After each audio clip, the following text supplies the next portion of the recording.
ચૂકવવાની માગણી, 300 સફાઈ કામદારોની પ્રતિક ધારણાની ચીમકી.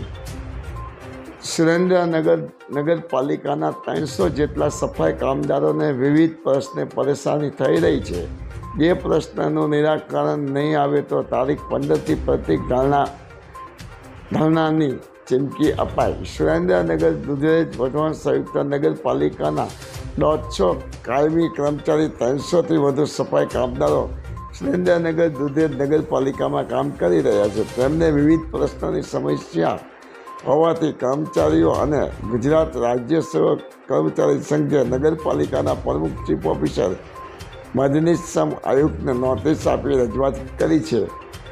જણાવ્યું છે કે અગાઉ સફાઈ કામદારોને ખાલી જગ્યા કાયમી કરવાનો સમાવેશ થયો હતો, પણ કાયમી કરાયા નથી. ગ્રેજ્યુટી ફંડ પણ ચૂકવાતું નથી. નિયમિત સમયસર પગાર પણ ચૂકવાતો નથી, જેના કારણે 300 જેટલા સફાઈ કામદાર પ્રતિક ધરણા ઉપવાસ આંદોલન ઉતરવાની ચીમકી ઉચ્ચારી છે.